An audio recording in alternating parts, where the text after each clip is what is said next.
नमस्ते, मैं हूँ आचार्य प्रतिष्ठा। जिस प्रकार से हमारी जीवन शैली बदलती जा रही है, हम अनुभव कर रहे हैं कि हमारे आसपास वो परेशानियाँ ज़्यादा हो रही हैं जिनके बारे में हम कुछ समय पहले तक सुनते भी नहीं थे। जैसे एक बड़ी कॉमनली पाई जाने वाली समस्या होती जा रही है अल्ज़ाइमर्स।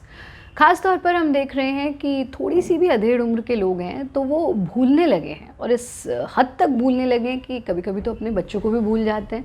चीज़ों को तो आम हमारी ही उम्र के लोग भी भूलने लगे हैं। कोई चीज़ कहीं रख के हम भूल जाते हैं, यानी मेमोरी लॉस से शुरू होते-होते ये अल्ज़ाइमर्स तक की प्रॉब्लम तक पहुँच जाता है। इसलिए ये बहुत आवश्यक है कि इस समस्या को समय रहते हम नियंत्रित करें, और आवश्यक नहीं है कि कोई समस्या हो तब ही हम योगाभ्यास करेंगे या तब ही हम उसका समाधान ढूंढेंगे।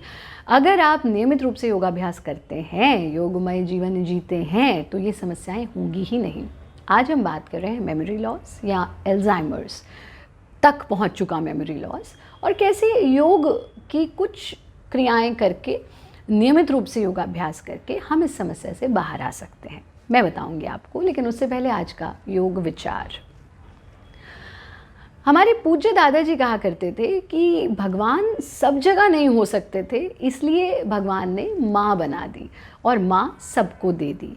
ये बहुत आवश्यक है कि आप अपनी माँ की सेवा करें, और ख़ास तौर पर अगर आप यंग हैं और आपके माँ को या माता पिता को ये समस्या है तो उनकी सेवा अवश्य करें, और नियमित रूप से उनको भी ये क्रियाएं कराएं, खुद भी इनका अभ्यास करें ताकि आपको ये समस्या कभी ना हो। छोटी मोटी चीज़ें भी अगर आप भूलने लगे हैं तो भी ये आपके लिए एक अलार्मिंग सिचुएशन है, और अभी से योगाभ्यास आरंभ कर दें। आइए जानते हैं वो आसान सी क्रियाएं जिनका अभ्यास आप करेंगे, और क्रियाओं के बाद जानेंगे वो आसान से भारत योग के घरेलू नुस्खे, लाइफस्टाइल टिप्स जिनको अपना करके आप भूलने की समस्या से बाहर आ सकते हैं, अल्ज़ाइमर्स की प्रॉब्लम ना हो, और अगर है तो भी इन क्रियाओं का अभ्यास अवश्य करें। सबसे पहले हम करेंगे त्राटक की क्रियाओं का अभ्यास, जिसके लिए पद्मासन लगा करके बैठेंगे। राइट हैंड को सामने स्प्रेड करना और राइट हाथ के अंगूठे के नाखून के चमकते हुए हिस्से को अपलक दृष्टि से देखना। राइट हैंड को राइट साइड ले जाना और जहाँ तक आपको आपका अंगूठा विजिबल है वहाँ तक लेकर के जाना, वापस ले आना। गर्दन का मूवमेंट बिल्कुल भी नहीं होगा हाथ के साथ, सिर्फ आपकी आई बॉल्स जाएंगी। इसी क्रिया को लेफ्ट साइड से हम दोहराएंगे। जहाँ तक वो विजिबल है वहाँ तक हाथ को ले जाना, उससे दूर नहीं ले जाना, और फिर वापस ले आना। ये हुआ फर्स्ट स्टेप। हर स्टेप को आप 4 बार रिपीट कर सकते हैं। आंखों को बंद कर लेना, रिलैक्स। दूसरे स्टेप में इसी प्रकार से हाथ को सामने फैलाना, और जितना नज़दीक आप आई बॉल्स के ला सकते हैं उतना लाना, बट अगेन जहाँ तक क्लियरली विजिबल है वहीं तक, और फिर दूर ले जाना। आई बॉल्स आपके हाथ के नाखून पर टिकी रहेगी। इसी क्रिया को दूसरे हाथ से दोहराना। इसको भी हम 4 बार रिपीट करेंगे। प्रत्येक क्रिया को, त्राटक की प्रत्येक स्टेप को हम 4 बार रिपीट कर सकते हैं। दूर ले जाना, आंखें बंद कर लेना। तीसरे स्टेप में आई बॉल्स को टिप ऑफ द नोज़ पर लाना और एक बड़ा सर्कल क्रिएट करना, बड़ा चक्र बनाना, फिर टिप ऑफ द नोज़ पर लाना, आंखें बंद कर लेना। क्लॉकवाइज करने के बाद फिर हम इसे एंटी क्लॉकवाइज मूवमेंट करते हैं, और फिर से आंखों को बंद करके पूरी तरह से रिलैक्स कर लेना। इसको भी 4 बार रिपीट करेंगे। फिर हम टिप ऑफ द नोज़ पर अपनी आई बॉल्स को टिका देते हैं और ध्यान टिकाते हैं, फिर आंख बंद कर लेते हैं। फिर भ्रू मध्य पर अपने आई बॉल्स को ले जाते हैं, आंखें बंद कर लेते हैं, and then blinking. This is one of the most important step. आंखों को ब्लिंक करते जाना, और फिर इस तरह से अपने हाथों की कटोरी बना करके आंखों पर टिकाना। आंखें खुली रहेंगी आपकी हथेलियों के भीतर।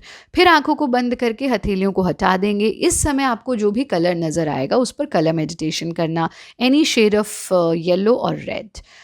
फिर धीरे धीरे से आंखों को खोल देंगे।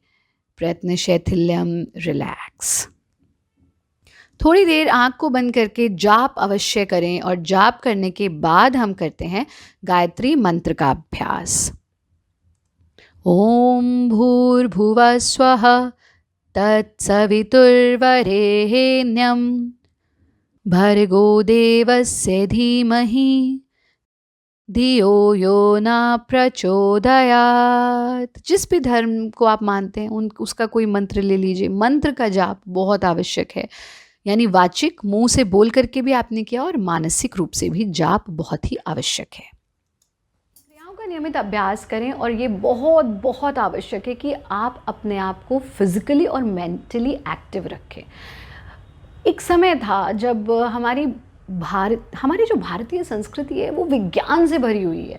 हम जब छोटे भी थे तो हम किस तरह के गेम्स खेलते थे, राइम्स लर्न करते थे, कुछ ऐसी ऐसी तुकबंदियाँ हर स्टेट में रीजनली पाई जाती जिनको हम याद करते थे, हाथों से उनको प्ले करते थे। ये सब चीज़ें अब ख़त्म हो गई, हमारे गेम्स ख़त्म हो गए और हम सब सिर्फ गैजेट्स में उलझ करके रह गए।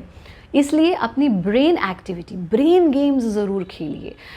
चेस, चाहे वो चेस है, चाहे वो इस तरह के लोकल गेम्स हैं, उनको खेलना बहुत बहुत आवश्यक है।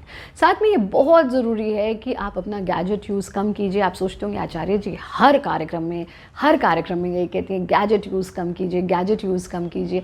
इसलिए कहते हैं क्योंकि हम जानते हैं कि ये जो इतना ज़्यादा गैजेट्स का यूज़ हो रहा है उसकी वजह से आपको शारीरिक और मानसिक समस्याएँ हो रही हैं, और यही शारीरिक और मानसिक समस्याएँ बढ़ते बढ़ते सामाजिक समस्याएं बनने लगती हैं, और as a country, as a society हमारे लिए वो प्रॉब्लम्स खड़ी करती हैं। अपने गैजेट का यूज़ कम कीजिए, सात्विक आहार लीजिए, फिजिकली और मेंटली एक्टिव रहिए, और नियमित रूप से भारत योग की साधना कीजिए। हमारे आश्रम में बहुत सारे केसेस आजकल एल्जाइमर्स के और मेमोरी लॉस के आ रहे हैं, इसलिए ये बहुत आवश्यक है कि आप अपना ध्यान रखें, नियमित रूप से योगाभ्यास करें और हमारे साथ जी न्यूज़ के माध्यम से जुड़े रहें। अपनी समस्याएं भी हमें भेजते रहें ताकि आने वाले एपिसोड्स में हम आपकी समस्याओं का समाधान लाते रहें।